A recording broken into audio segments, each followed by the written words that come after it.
네, 오늘 보실 말씀 구약성경 창세기 21장 22절로 34절까지 공부하셨습니다. 오늘 저와 여러분이 나눌 은혜의 말씀의 제목 영원하신 하나님이란 제목으로 말씀을 전가합니다. 네, 가장 많이 듣는 말씀 중에 하나님은 영원하시다, 전능하시다 이런 얘기를 많이 합니다.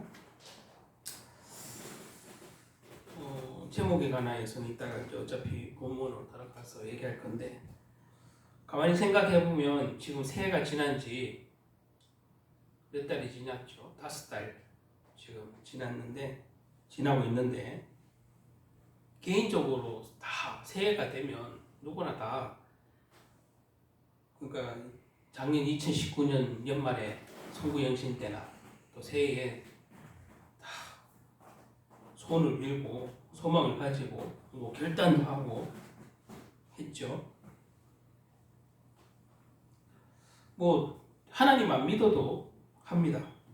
하나님을 안 믿어도 새해는 내가 좀 더 나아져야지, 우리 사회가 더 좋아져야지, 우리 국가가 더 나은 국가가 돼야지, 뭐 그런 바람도 있고 계획도 세우고 결단도 하고 다 했잖아요.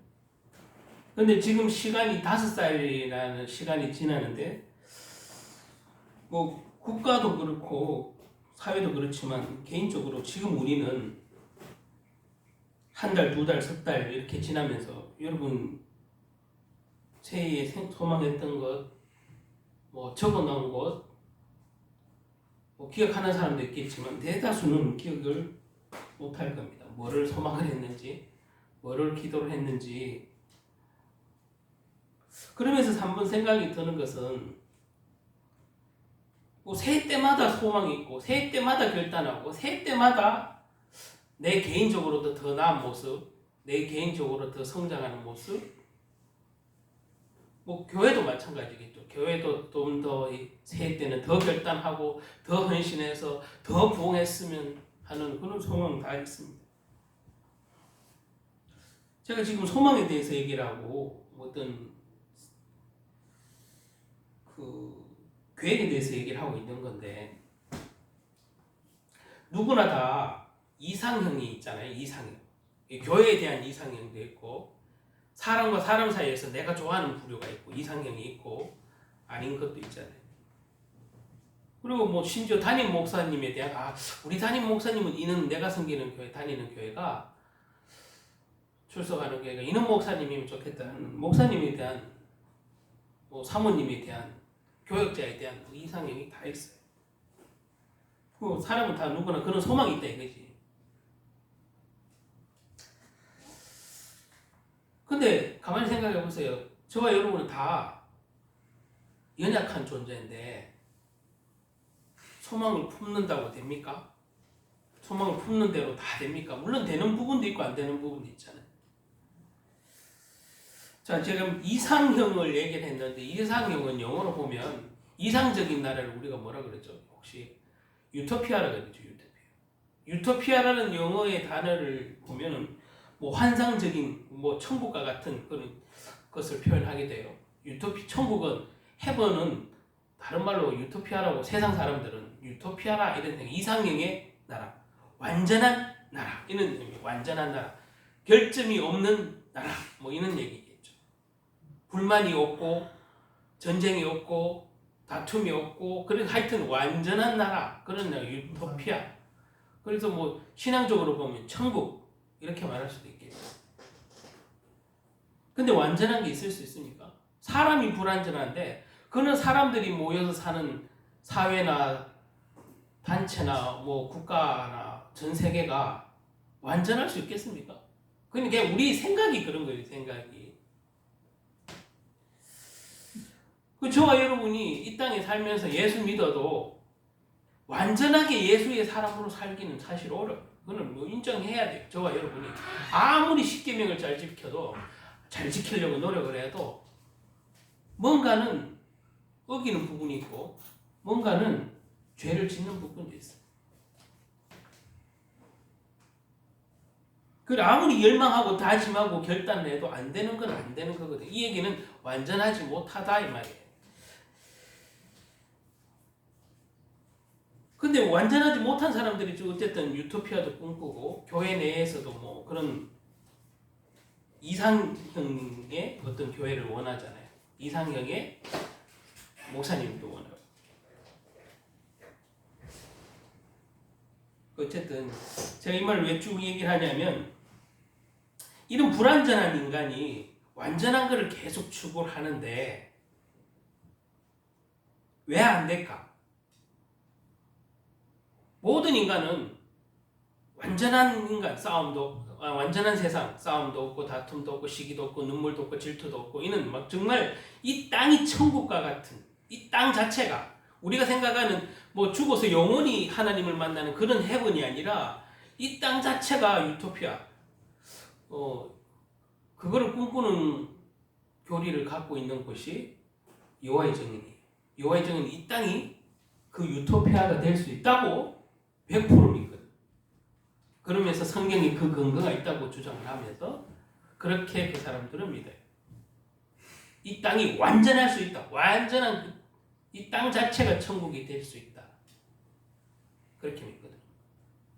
그래서 그 사람들이 생각하는 것도 보니까 내가 언젠가 들었는데 그쪽에 신도 전도하는 분에게 들었는데 새하늘 새 땅이 하늘에 내려온다는 게는 정말 하늘에서 땅이 안 내려오잖아요. 그걸 믿으세요? 이러면서 얘기하기를 이 땅이 새하늘 새 땅이 된다고 얘기하는 거예요. 그러니까 이 땅이 완전해진다 이 얘기예요. 그래서 기독교가 말하는 그 어떤 영적인 공간의 어떤 헤븐은 거짓 가르침이다. 가짜다. 털린 가르침이다. 이렇게 가르치다.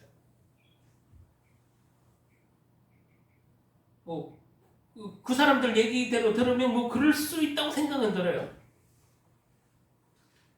근데 생각을 해보세요. 사람이 10명 중에 1명만 삐딱한 사람이 있어도 깨져요. 예? 1000명 중에 한두 명만 삐딱한 사람이 있어도 그 공간에 어떤 화평과 공평 이렇게 화목은 깨져요. 그런데 완전해질 수 있다고 그거를 설명하는 그 유토피아적인 생각은 잘못된 거예요. 아니다. 지금 제가 드리는 설교가 잘못됐다고 주장하는 어떤 그런 부류의 분들이 계시더라고요.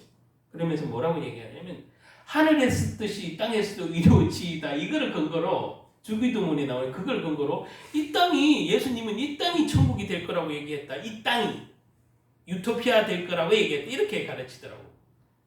그거를 멀쩡한 일반 개신교 교단의 어느 목사님이 얘기하더라고. 이 땅이. 그 여호와의 증인과 비슷한 교리를 얘기하는 거예요.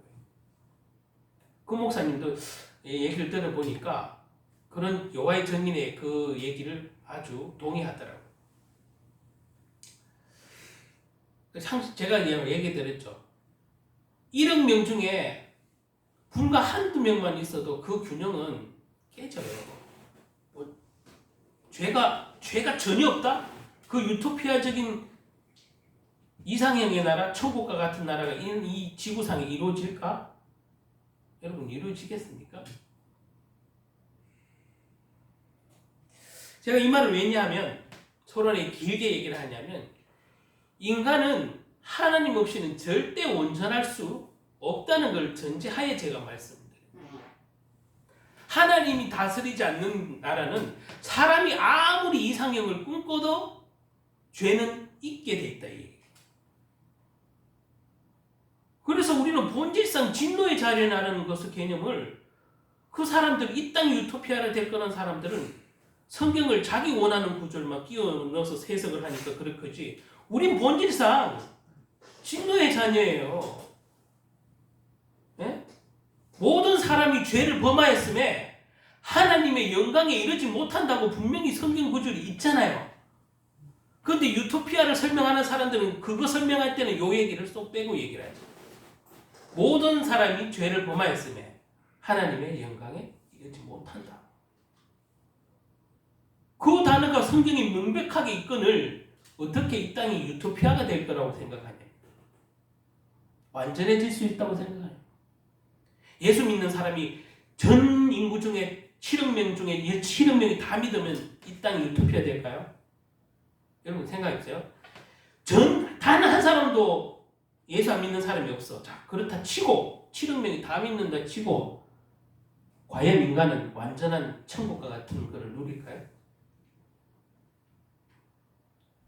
그럴 수 있다고 장담하는 사람들 만약에 손든다면 다시 한번 생각해 보시기 바랍니다. 그러면 그 논리로 지금 예수 다 믿고 예수님을 그리스도라고 심지어 말하는 사람들이 한 교회에 한 예배당에서 드리는데도 생각은 다 달라요. 하는 행동도 다 달라요. 짓는 죄도 다 달라요. 그 교회가 하나 됩니까? 완전하게? 조금 더 잘 되고 안 되고의 차이지 완전해지냐 이 말이에요. 하나로 원네스 되냐 이 말이에요. 사실은 다 달라요.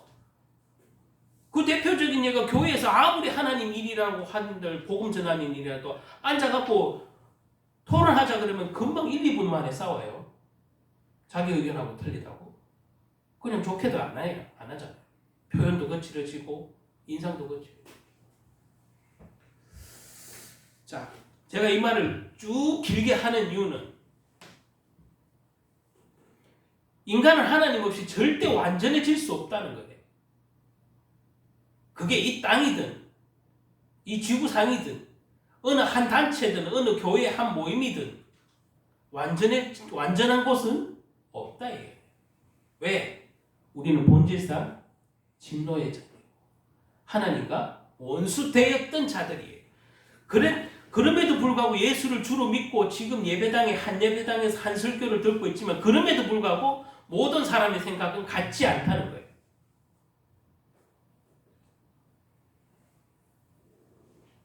제가 이걸 왜 굳이 강조하느냐?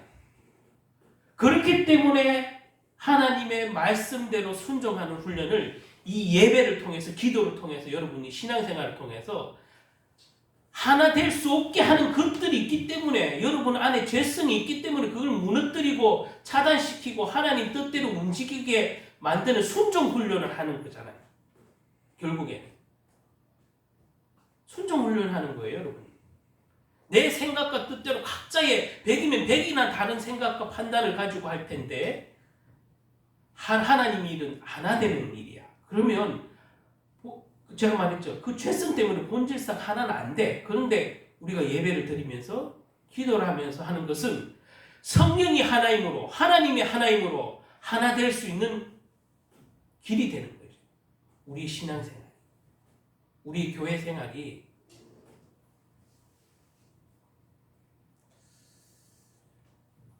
자, 자꾸 어느 목사님이 CTS 방송에서 이 얘기를 하는데 언뜻 젊은 목사님인데 담임 목사님인데 자기가 크게 이렇게 회심한 사건을 얘기를 하면서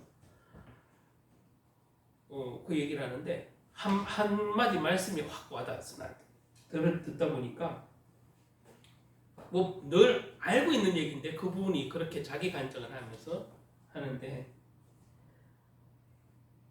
한국 교회가 이 코로나 사태를 겪으면서 자기도 그렇고 개인적으로 크게 깨달을 게 있다고 생각을 한다. 하나님 앞에.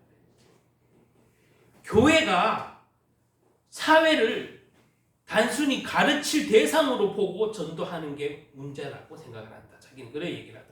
근데 구체적으로 자기 간증을 들어보니까 과연 자기가 깨달은 그 간증이 맞더라고.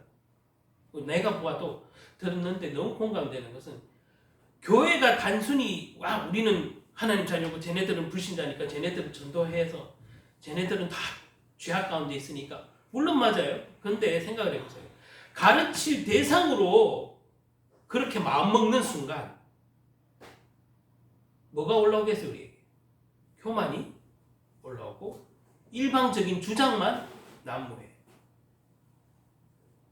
저들을 섬길 대상으로 보지 않고 가르칠 대상, 정죄할 대상으로 보면 전도가 없겠습니까?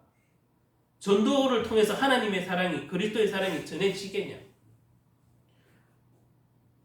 그러니까 우리 수많은 어떤 교회 그 전도 프로그램 보면 자꾸 섬길 대상으로 보는 게 아니라 불신자들, 하나님 믿지 않는 분들, 심지어 하나님 핍박하고 욕하는 자들을 섬길 마음, 사랑의 대상, 용서의 대상으로 보는 게 아니라 정죄하고 가르치어서 쟤네들을 깨부술 생각으로 전도한다요. 그런데 무슨 그리스도의 사랑인가 하나님의 사랑을 느껴지죠. 그러니까 그 사람들, 불신자들 역으로 너희들이나 잘하세요. 제가 그 목사님, 젊은 목사님인데, 담임 목사님인데, 뭐 전도에 대해서 좀 얘기를 하면서, 사단도 이미 불신자는 자기 종이기 때문에 그건 말 그대로 따놓은 당상인 것이고, 사단이 가장 넘어뜨리려고 힘쓰고 노력하는데 누구냐? 교회에 있고 그 성도에게 있는 거예요. 즉 우리의 전도의 가장 방해꾼은 저 세상 밖에 있는 것이 아니라 우리 교회 안에 있고 성도들 안에 있다 이 말이에요. 사단이 그렇게 역사한다고요. 그 얘기를 하는 거예요. 맞죠? 하나님을 안 믿는 저들은 그냥 원래 그냥 마귀의 좋은 신분상 그렇기 때문에 그런 거예요. 그런데 진짜 마귀가 공들이고 사단이 공들이는 곳은 어디예요? 교회예요. 사람이에요. 성도예요. 곧 적이 우리의 진짜 영적인 적은 어디에 있다? 교회 안에 있고 우리 안에 있다. 내 안에 있다. 옛날에 그런 대사가 유행인데 내 안에 있다. 네 안에. 마귀가 말이죠. 우리는 교회 다니니까 마귀가 역사를 안 해. 그거 장담합니까? 불신자들은 다 사단이 역사해. 그래 정치하는 습관만 있지. 진짜 나를 봤을 때 내 안에는 사단의 생각이 역사합니까? 나에게 유혹이 없습니까? 진짜 전쟁은 세상 밖에 하나님을 믿지 않는 세상 밖에서 사실 벌어지는 것보다 우리 안에 교회 안에 벌어지는 영적 전쟁이 훨씬 더 많아요. 빈도로 봐도. 그렇잖아요. 영적인 전쟁이 우리 안에서 일어나야 돼요. 그래야 세상을 전도할 수 있는 거더라고. 우리 안에 영적 전쟁도 지면서 심지어 판단조차 못하면서 저 하나님을 믿지 않는 들을 전도해야 된다고 뭐 비난하거나 조롱하거나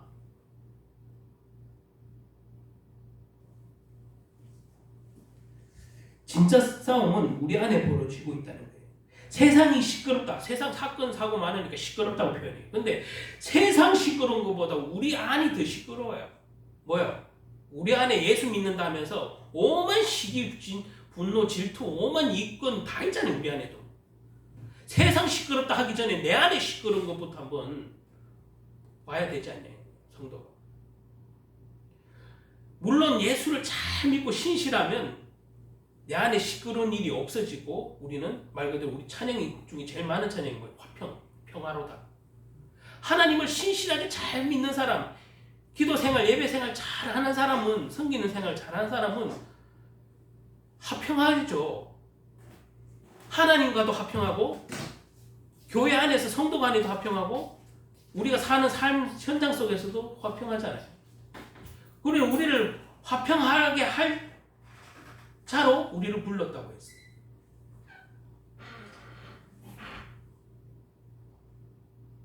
제가 눈을 얘기해주면 예수님이 제자들에게 가끔씩 등장해서 묻는 게 뭐라고요? 평안하느냐? 여러분 예수 믿고 여러분 평안합니까? 매일매일 좀 평안할 수 있으면 좋겠다. 예, 그게 답이에요. 그게 우리가 예수님을 알고 하나님을 알고 하나님 말씀을 보고 찬양을 하고 기도할 때 평화로울 수 있다. 화평할 수 있다. 이게 진짜 응답이에요. 이게 내가 변하고 있다는 사실이고 이게 내가 증거 있는 삶이에요. 증거. 여러분 딴 게 증거입니까? 성경에 9가지 열매라는 것들 있잖아요. 그 열매들 다 보세요. 알고 보면. 그 열매로부터 육신의 열매도 생기는 거예요. 그 내 안에 성령의 열매로부터 육신의 열매 축복들은 생기는 거예요. 근데 육신의 축복은 잔뜩 있는데 내 안에 열매가 없는 성도가 많다는 게 지금 많은 여론조사도 성도들 크리스찬들 성도 여론조사에 보면 예수 믿고 그렇게 정말로 리얼 임마누엘이다, 리얼 샬롬이다 하는 사람이 드물고.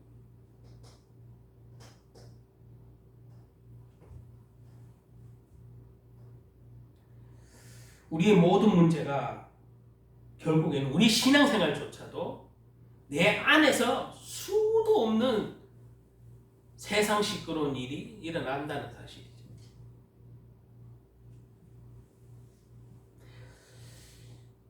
저와 여러분 오늘 이 메시지를 들으면서 알고도 있었지만 오늘 더욱더 내 안에 우리가 평일 예배 때도 했지만 나의 옛 모습, 아직 버려야 될 것들이 여전히 남아있다면 그 구습이 나의 옛 습관이, 나의 옛 행동들이 발견되어지고 진단되어져서 여러분들이 하나님께 이걸 모든 나의 문제점을 내려놓을 때 고침받는, 치유받는 은혜가 있으시길 주님의 이름으로 축복합니다. 이는 문제의 실상에 대해서 일단 점검이 되어져야 건강한 신앙이에요. 점검이 안 된다는 것은 이건 최악의 신앙이에요. 그냥 교회 생활이에요. 응답 이전에 뭐가 되어져야 된다? 내 안에 실상이 발견되어지는 사람이 건강한 신앙이에요. 그래도 열매가 많이 없어도.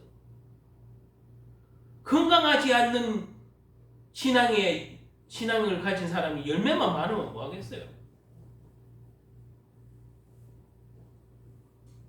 그 열매가 보기에는 좋아요. 사단이 원하는 것처럼 보암짓도 하고 모금짓도 하고, 그래서 자기 스스로 자기 신앙을 속아요. 뭐만 없으면 돼? 생명만 없으면 돼.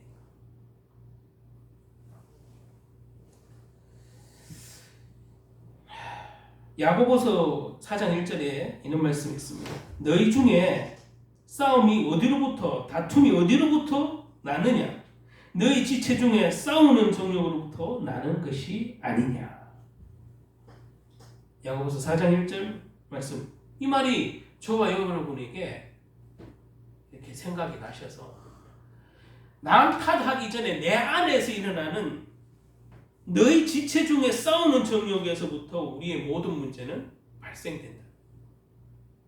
나의 정욕, 나의 안목, 나의 유익, 이걸 통해서 싸움이 일어난다고 얘기하고 있어요. 야고보서에. 이 누가 좋아하는 일이에요? 마귀 좋아하는 일이에요.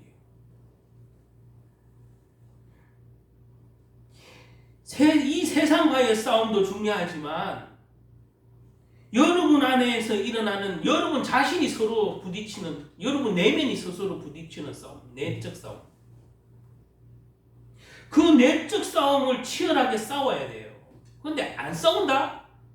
이건 고장난 신앙이에요. 정말로. 왜? 점검이 안 되는 신앙이니까. 우리가 대중가요도 있지만 고장난 벽시계라는 게 있죠. 고장난 벽시계가 하루 2번 시간 맞는다고 멀쩡한 시계입니까? 고장난 시계는 그냥 고장난 시계예요. 하루 2번은 맞잖아 이렇게 우기면서 나는 괜찮은 시계야 이렇게 얘기한다면 그 말이 되겠어요? 여러분들 신앙이 나 교회 다니니까 괜찮아 라고 얘기하고 나 그래도 기도 주일은 안 빼먹는데 라고 하면서 내 신앙 괜찮다고 얘기합니다.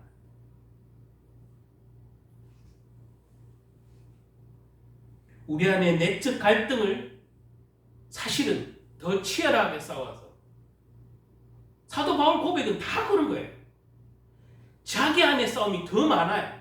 수많은 사람들을 전도했지만 자기 안에 자신은 날마다 죽느라고 표현하면서 날마다 못 박느라고 표현하면서 날마다 난 죽느라고 표현을 할 정도로 내적 싸움이 치열했던 사람이 사도 중에 사도 바울이에요. 그러니까 가장 건강한 신앙, 가장 확실한 신앙 가진 제자 중에 하나예요. 사도 바울.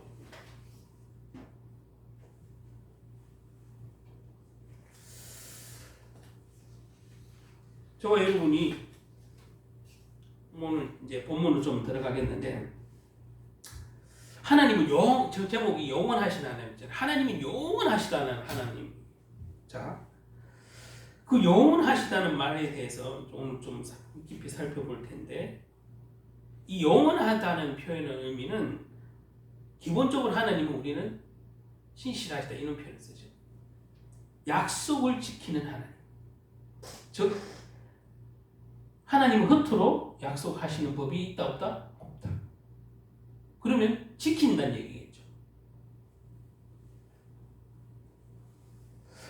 왜냐하면 거짓은 누가 압이라고? 거짓의 압이 마귀잖아요. 하나님이 거짓을 절개하면 하나님은 참된 신이겠어요? 아니죠. 거짓의 압이 마귀는 항상 핑계대고 항상 변명하고 항상 이간질하고 거짓의 아비가 되는 거지만, 하나님은 약속을 허투루 하는 법이 없고 반드시 지키신다. 그 영원하신 하나님 속성에는 약속을 반드시 지킨다는 그 신실하다는 의미가 있는 거죠. 신실하신 하나님이기 때문에 거짓과 속임수가 없는 하나님이에요. 예? 거짓과 속임수가 있다면 그거는 우상이지, 마귀지. 거꾸로 한번 생각을 해보세요. 우리 하나님 믿는 하나님 자녀들이, 하나님은 그렇게 신실하고 거짓과 속임이 없다고 하나님의 속성이 그런데, 그러면 믿는 우리들도 그렇게 닮아가야 되고 그렇게 되어져야 하는데, 그럼에도 불구하고 우리 안에는 거짓과 속임수와 질투와 분노와 이런 게 일어나면 이게 안 맞잖아요. 우리 하나님 자녀라면서요.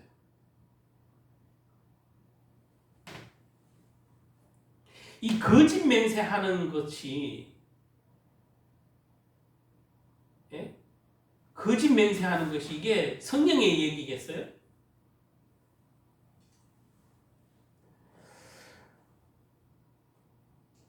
그러니까 이 성경에는 도무지 맹세하라는 신약의 말씀이 있어요.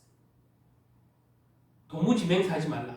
하도 예수 믿는 자들이 가짜 맹세를 나는 하나님 앞에 어떻게 하겠다, 하나님 앞에 어떻게 하겠다, 수많은 맹세를 하고 결단을 하는데 안 지키고 오히려 하나님을 욕을 먹이니까 너희는 도무지 맹세하지 말라.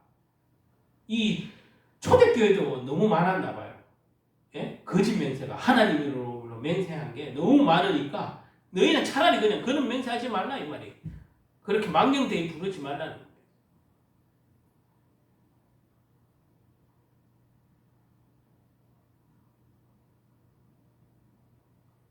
성경에서 경고한 것 중에 거짓된 약속이지 그 참된 약속을 하지 말라는 건 아니었는데, 참된 약속을 하고 그 약속을 지킨다면 하나님 앞에 기쁜 일이요, 거짓 맹세라고 그죠? 거짓 맹세하면 당연히 안 지키겠죠. 어차피 거짓이니까. 이게 하나님을 영화롭게 할 수 있겠네요.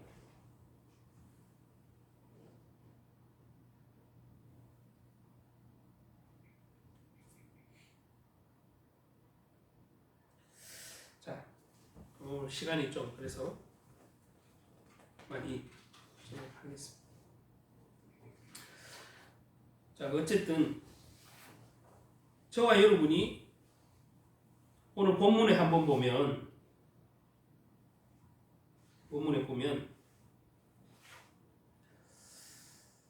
아브라함과 아비멜렉이 약속하는 장면이 나오는데, 아비멜렉은 그랄이라는 땅의 그 왕이었어요. 그랄 집안이. 창세기 20장 지난 구절로 이렇게 쭉 보면 알지만, 이 아브라함이 그랄 땅에 거하다가 아내 사레를 그랄에게 잠시 뺏기었잖아요. 누이라고. 그죠? 아브라함이 자신의 생명을 보존하기 위해서 아내 누이라고 속였던 그 곳이에요. 그랄.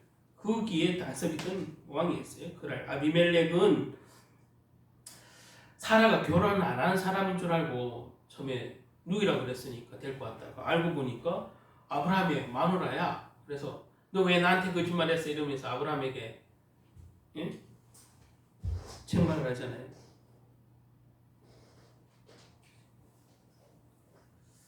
아브라함이 거짓말이 쉽게 말하면 탄로난 거죠. 탄로났어요. 아브라함은 이 일로 말미암아 개인적으로 부끄러운 일을 당했고 결국엔 회개하죠. 그런 하나님에게 은혜를 베푸시고 하나님은 다시 잘 해결되도록 오늘 도우는 장면이에요.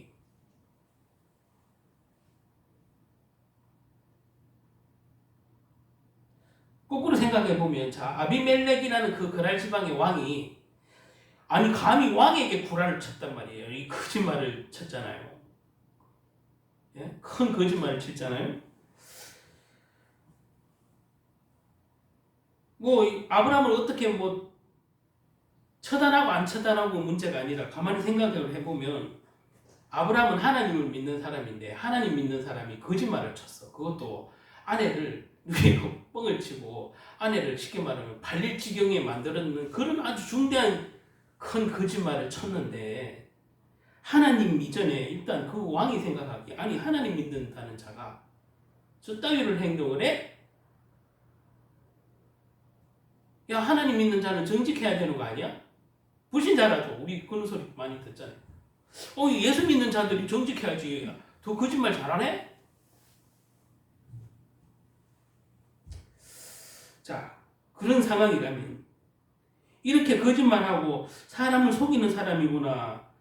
그러면서 하나님을 믿는 사람이구나. 하나님 믿는 사람이면 다를 줄 알았는데 아비멜렉이 그런 생각을 했을 것 같아요. 쉽게 말하면 자기 목숨을 보존하기 위해서 아내까지 팔아먹는 아주 치졸한 놈이구나. 그것도 하나님 믿는 사람. 근데 이제 이 해결이 잘 되어지게 되는데 아브라함이 부끄러움을 당하고 되어지게 되는데 아비멜렉에게 임하는 하나님의 역사심을 보게 되는 거예요. 한번 보시면 그 아브라함으로 개인적인 걸 봐서는 겁도 많고 두려움도 많아서 인간적인 실수로 반복해서 했고 이거보다 큰 거짓말이 없다 할 정도로 큰 거짓말까지 쳤는데 자, 이 해결이 어떻게 잘 해결되는지 22절 한번 볼 때에 그때 아비멜렉이 그 군대 장관 비굴이 아브라함에게 말하여 이르되 네가 무슨 일을 하든지 하나님이 너와 함께 계시도다. 아니 이렇게 말을 해요. 그 아비멜렉이는 응? 군대 장관이 그러니까 아브라함이 사실은 실수투정이고 하나님 앞에도 죄고 사람 앞에도 큰 거짓말과 죄를 지었는데 이 하나님이 역사하시니까 말이죠. 이 불신자에 있던 이 사람이 오히려 아브라함에게 이 예수 믿고 아니면 지금으로 보면 예수 믿는 자가 거짓말을 쳤어 이렇게 막 비난할 것 같은데 이 사람들이 은혜를 입으니까 뭐라고 표현해요? 너는 무슨 일을 하든지 하나님이 함께 계시는구나. 이게 단순히 비꼬는 말로 들려요? 아니에요. 여기 보면은 은혜를 받아요. 이 두 사람이 우물가에서 하나님 이름으로 서로 약속을 해요. 예? 쉽게 말하면 불신자가 은혜 받았다니까. 그래갖고 이곳의 이름을 부엘세바라 이렇게 이름을 지었는데 이게 이제 뜻이 일곱 약속의 우물이라는 뜻으로 불리게 돼요. 일곱 약속의 우물. 부엘세바. 그리고 아브라함은 이 사건을 경험한 직후에 그랄 왕 아비멜렉과 화평을 약속하고 화평하기를 약속하고 이렇게 인도하시고 역사하시는 하나님을 찬양하게 돼요. 이 경험을 통해서. 자기는 가장 부끄럽고 하나님 믿는 자로서 가장 창피한 일인데 이게 뭘로 바뀌어요? 하나님의 은혜가 임하니까 역으로 전화위복이 말 그대로 되는 거예요. 본인 아브라함 개인 신앙에서 굉장히 성장할 수 있는 위복이 되고 심지어 불신자에게 은혜가 임해서 화평하게 돼요.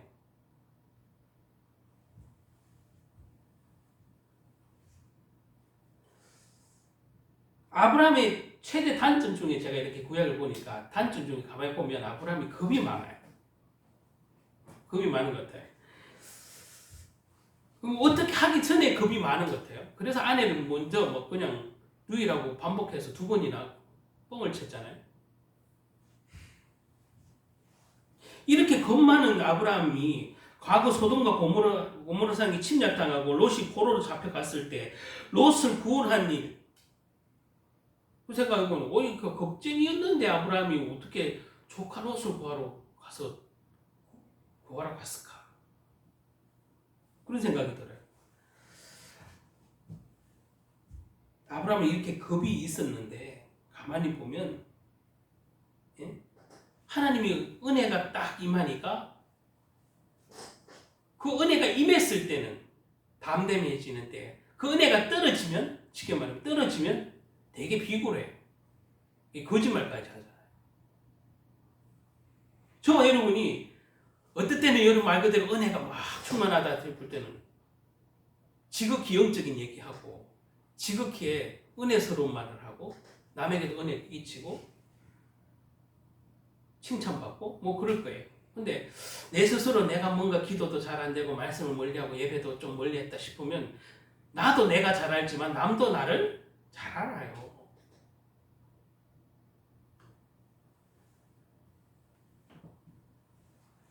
오늘 여기에 보면 하나님이 너와 함께 하는 것을 목격했다. 이렇게 얘기하는 거예요. 하나님과 함께하는 아브라함, 너는 너와 화평의 언약을 맺고 싶다. 이 얘기를 하는 거예요. 말 그대로 너와 다툼 없이, 문제 없이, 아무 다툼 없이 살고 싶다. 너랑 이 땅에서. 아브라함은 쉽게 말하면 남의 땅에서 거주하고 있는 거예요. 그렇죠? 남의 땅에서 거주하면 여러분 싸워야 하세요. 당연히 싸워요. 전쟁이 커다해. 그런데 오늘 이런 어마어마한 실수에도 불구하고 은혜를 받으니까 이 아비멜렉이라는 왕이 아브라함과 화평을 맺어요. 너랑 친하게 지내고 싶다 이 말이에요. 그래서 문제없게 지내고 싶다 이 말이에요. 이렇게 먼저 찾아와서 화평의 손길을 내민 아비멜렉을 보면 오히려 자기는 실수한 것이 더 많은데 아브라함은 어떤 생각이 들겠어요? 야, 하나님은 내가 이렇게 실수를 하고 이렇게 걱정이고 아내를 누이라고 2번이나 팔아먹었는데 이런 나를 어떤 마음으로 생각했어요? 감사하는 것은 당연한 것이고 진짜 회개하지 않겠냐. 그리고 하나님이 나를 도우고 계시다는 사실을 확실히 더 느끼겠죠. 불신자가 와서 나에게 화평을 요구하잖아요. 저와 여러분이 똑같은 아브라함의 입장인데 여러분은 엄청난 잘못을 저질고 엄청난 실수까지 했는데 하나님은 나에게 책망도 안 했을 뿐더러 불신자가 여러분 와서 야, 너 하나님 참 잘 믿는 것 같다 이러면서 나를 칭찬한다면 내가 속으로는 저 사람이 왜 저럴까 생각은 하겠지만 그 모든 일에 누가 간섭하고 계셔요? 하나님이 함께 계신다. 그걸 진짜 피부로 느끼겠죠. 체험하겠죠. 저와 여러분이 온전하지 않아도 비록 아직 죄와 완전한 단절은 이루어지지 않아도 여러분이 하나님을 자꾸 가까이 하려고 하면 여러분이 완전한 건가 죄를 짓고 거짓말하는 이는 그와 상관없이 여러분은 하나님이 함께 계심을 체험하게 될 거라고 제가 여러분에게 오늘 이 말씀을 드리고 싶은 거예요. 여러분이 완전하기 때문에 여러분이 하나님이 여러분을 축복하거나 여러분에게 증거를 주거나 여러분을 쓰시는 게 아니에요.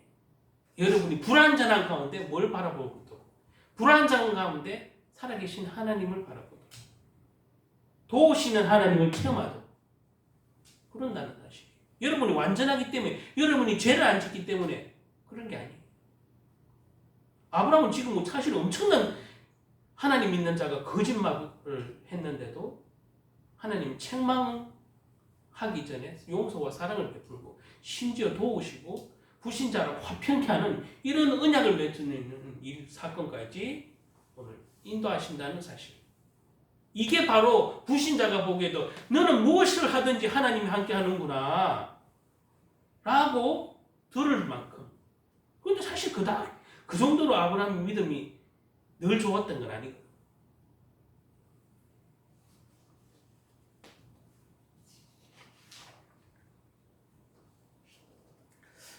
자, 우리 상황이 항상 변하고 환경이 변해도 하나님은 안 변한다. 제가 이 얘기는 왜냐하면 여러분을 부르셨다면 여러분을 구원하신 그 하나님은 예수 그리스도를 통해서 부르신 하나님을 여러분이 실수를 하든 넘어지든 여러분을 포기한다 안 한다? 안 한다는 사실.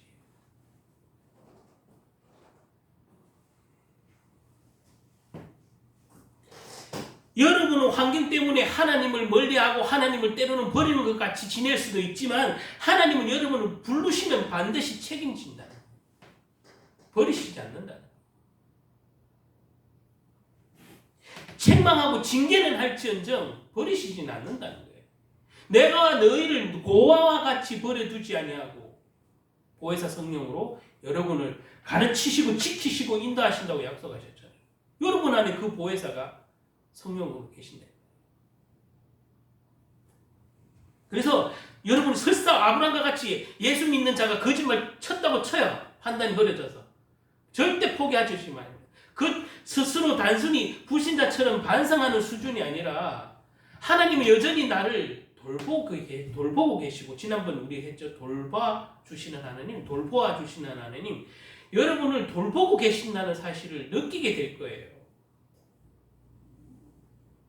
하나님은 책망보다 뭘 먼저 한다고요? 용서를 먼저 하시고, 여러분에게 징계보다는 사랑을 먼저 베푸시고,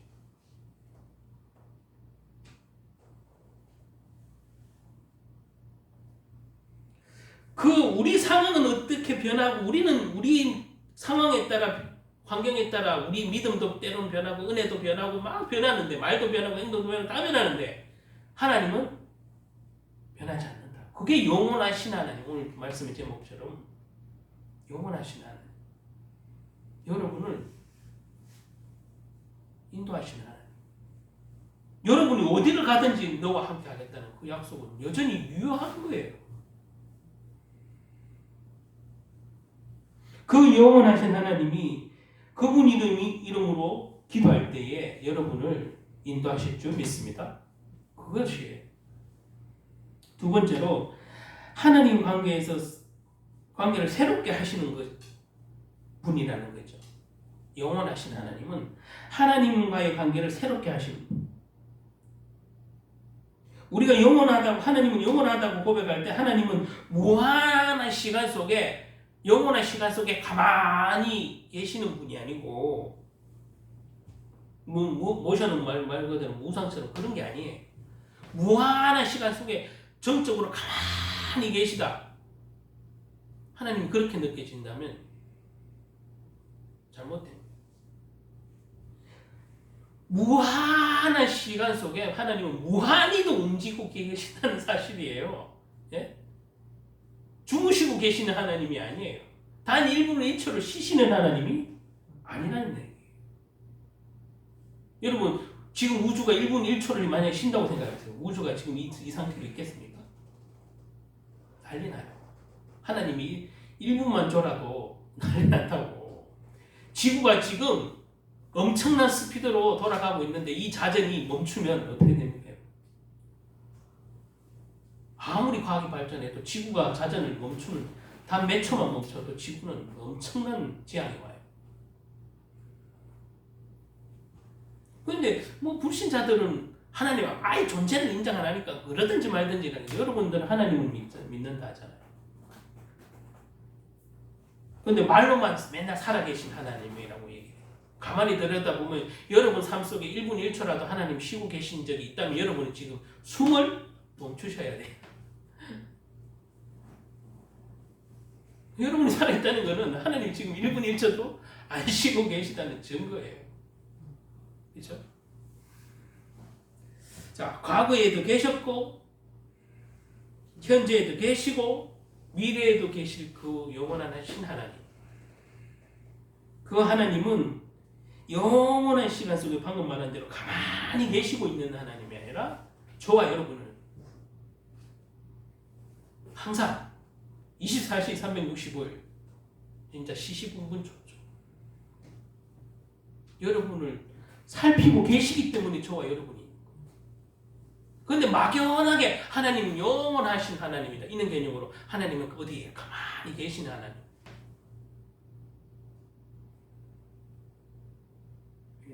살아계신 하나님을 체험하기 딱 좋은 것이 지금 코로나 사태 때문에 그렇기도 하지만 저와 여러분이 오늘 이 시간에도 숨 쉬고 있다는 사실이 살아계신 하나님이 계시다는 증거예요.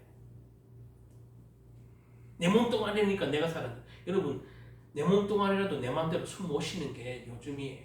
그죠?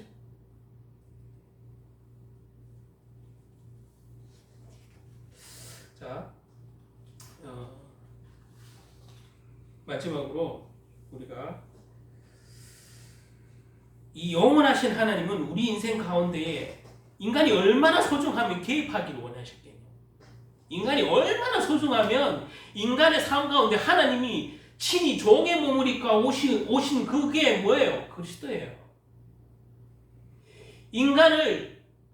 태초의 인간을 그 행복을 잃어버리고 하나님을 거부하도록 살도록 만든 이 사단이라는 것을 끝장내기 위해서 사람의 몸을 입고 오셔야만 했던 그 하나님이 인간을 얼마나 사랑했으면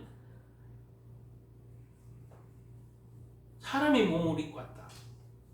그 얘기는 그 상식적 불신자들이 신이 무슨 말라고 그 사람의 몸 입고 있는 건 치사하게 그냥 말로 그러면 그냥 사단을 끝내면 되지. 이렇게 생각할 수도 있을 거예요. 어느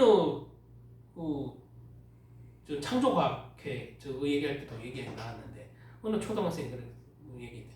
아니 하나님이 전능하시다 그랬는데 뱀의 머리를 박살내기 위해서 왔다면서 왜 굳이 뭐 예수님으로 오셔야 했어요? 그냥 말로 사단아 없어지거라 이렇게 하면 되지.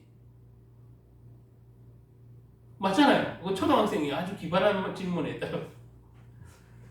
맞잖아요. 그냥 말로 전능하시다는 사단아 없어지거라 이렇게 하면.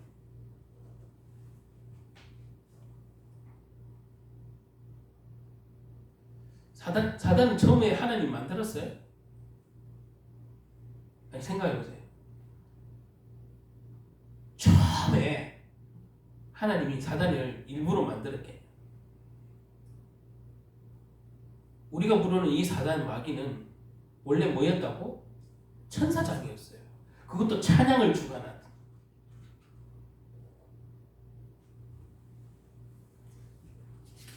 그리고 인간 가운데 역사하게 된 인간의 이 지구상 가운데 출현하게 돼서 영육간에 인간을 죄와 저주로 물들게 했어요. 그게 창세기 3장 사건이에요. 그 아담의 후손인 우리는 그 죄성이 유전자적으로 말 그대로 DNA적으로 저와 여러분은 죄성을 가지고 있는 그런 몸이에요. 여러분 삶 속에 하나님을 만나기 전에 하나님을 거부한 사람들의 같은 공통적인 특징은 이유 없이 예수 믿는 자들이 싫고 이유 없이 찬양이 듣기 싫고 이유 없이 예배당에 꼬라지도 보기 싫고 그런 사람도 많아요. 저도 그랬던 사람 중에 하나예요. 그들이 나에게 나쁜 일을 안 했는데도 그래요. 왜 그렇게 했어요? 우리의 영혼이 하나님을 떠난 거로 하나님 자체가 싫은 거예요. 누가 주관하니까? 마귀가 주관하니까.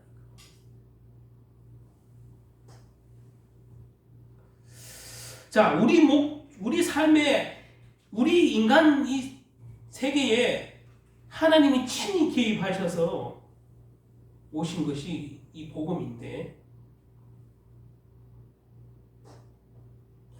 오늘 이 본문을 보면서 아브라함도 하나님은 자신의 가장 큰 대적인 그랄 지방의 아비멜렉과 사실 제일 대적 관계였거든요. 그렇죠? 땅 때문에 맨날 싸워야 되는 관계란 말이에요. 어떤 면에서는 하나님과 우리 관계도 죄로 말미암아 하나님과 멀어지게 된 게 원수된 우리였는데 그런 원수 관계 면에서는 똑같아요. 아비멜렉과 그랄 왕 아비멜렉과 아브라함은 다시 원수 관계. 그런데 아브라함의 원수가 아니라 이제 화평케 되는 언약을 채고 브엘세바라는 이 우물을 이 언약으로 세워 평화의 언약을 체결해. 자, 저와 여러분에게 평화의 언약을 뭘로 채웠어요? 그리스도를 채웠잖아요. 저와 하나님과 여러분과 하나님과 원수되었는데 뭘로 평화의 언약을 세웠다고요? 그리스도로, 예수 그리스도로 언약을 세웠죠. 이 사건이 아비멜렉 사건이 구약 시대에 있던 그냥 아비멜렉과 이방 왕의 다툼이 전쟁 안 하게 됐구나. 표면적으로는 그런데 영적으로 보면 완전히 이방이었고 원수 대전 관계였던 이 그랄 지방의 아비멜렉과 아브라함이 화평을 맺는 언약의 징조로, 언약의 표징으로 브엘세바를 세웠는데, 여러분과 하나님과의 원수됐던 우리를 하나님은 그리스도를 통하여, 여자의 후손을 통하여 이 브엘세바와 같은 언약을 세우신 거예요. 그게 영적이에요. 저와 여러분이 예수님이 브엘세바와 같은 그 하나님과 화목케 하고 화평케 되는, 하나님 관계가 회복되는, 침묵하게 되는 관계가 되신 거예요. 예수 그리스도. 그래서 이 영적으로 보면 오늘 별 사건이 그냥 두 사람 사이에 이방 왕과 단순히 화평한 얘기가 아니라 저와 여러분 인간 사이에, 하나님과 원수됐던 저와 여러분 사이에, 마귀의 종노릇 하며 살던 사이에 하나님과 언약의 징표가 되신 누가? 그리스도가 오셨다. 이거를 예표로 우리가 깨달을 수 있는 저와 여러분 되시기 바랍니다. 그래서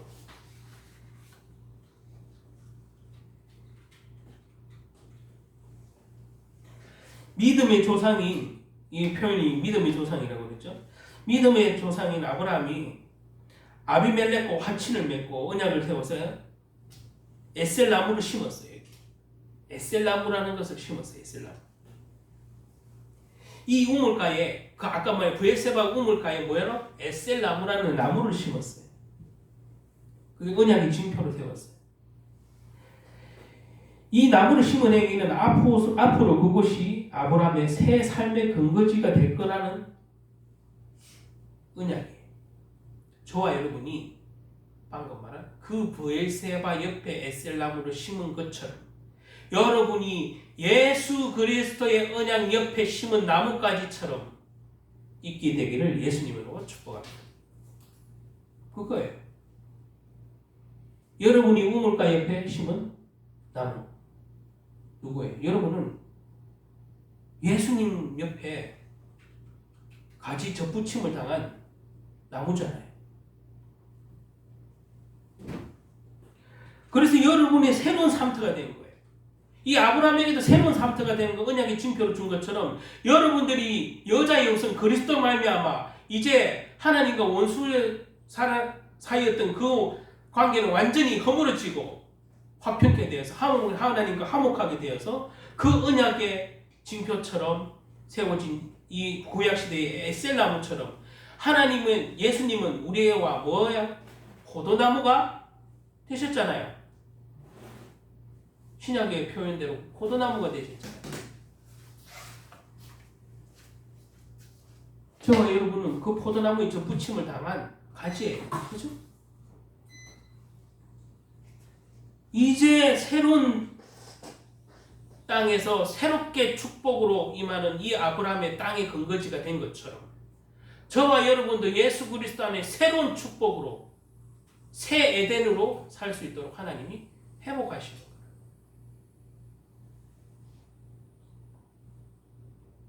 제가 말씀 읽겠습니다. 이 영원하신 하나님, 오늘 영원하신 하나님, 이 영원하신 하나님은 결단코 하나님 자녀를 버리는 일이 없어요. 여러분이 환경과 변화에 따라 여러분을 하나님을 멀리하고 거부할 수는 있어도 하나님은 여러분을 버리시지 않아요. 오늘 이 부족한 아브라함에게도 처음부터 믿음의 조상이 될 거라고 선포하고 시작하는 거예요. 저와 여러분을 예수를 그리스도로 고백하는 여러분을 부르자마자 여러분 상황과 능력과 그거는 상관없이 여러분을 어떻게 쓰겠다고 하나님은 작정하신 거예요.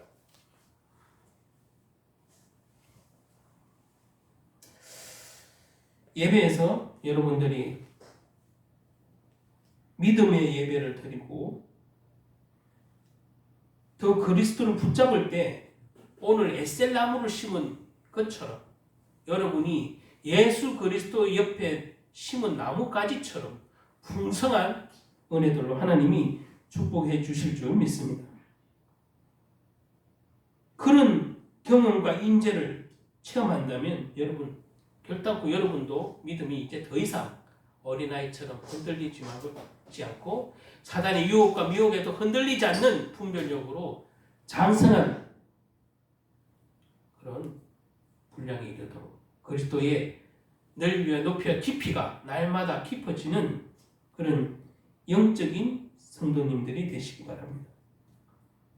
예배 가운데서 하나님 살아계심을 경험하고 하나님과 더욱 깊이 교제하고 예수님을 닮아갈 수 있는 우리 안에 그런 모든 죄성이 비록 남아있다 할지라도 하나님 앞에 나의 모든 것 예수님 앞에 내려놓으면 그 하나님이 나를 언약의 징표로 세우고 나에게 축복 주실 것을 여러분 믿으시기 바랍니다. 우리의 몸과 마음이 하나님께 좀 더 집중하고 좀 더 기도에 집중하고 찬송과 예배에 집중하는 그런 삶이 되길 바랍니다. 그래서 여러분 삶 자체가 그냥 예배가 되는, 연락되는, 하나님 보시기에 연락되는 그런 실수가 있을지라도 모든 것 하나님께 예수님께 내려놓고 하나님께 연락할 때 하나님은 여러분을 책망보다 사랑한다니까. 여러분에게 징계보다는 용서를 택하신다니까. 그거를 믿으시고 정말로 영원하신 하나님을 만나고 예배를 소중하게 생각하고 우리 삶이 정말로 주님께 연락되는 그런 복된 인생 사시기를 예수님 이름으로 축복합니다. 기도하겠습니다. 하나님 감사합니다. 이 예배 시간에 하나님을 만나고 경험하게 됩니다.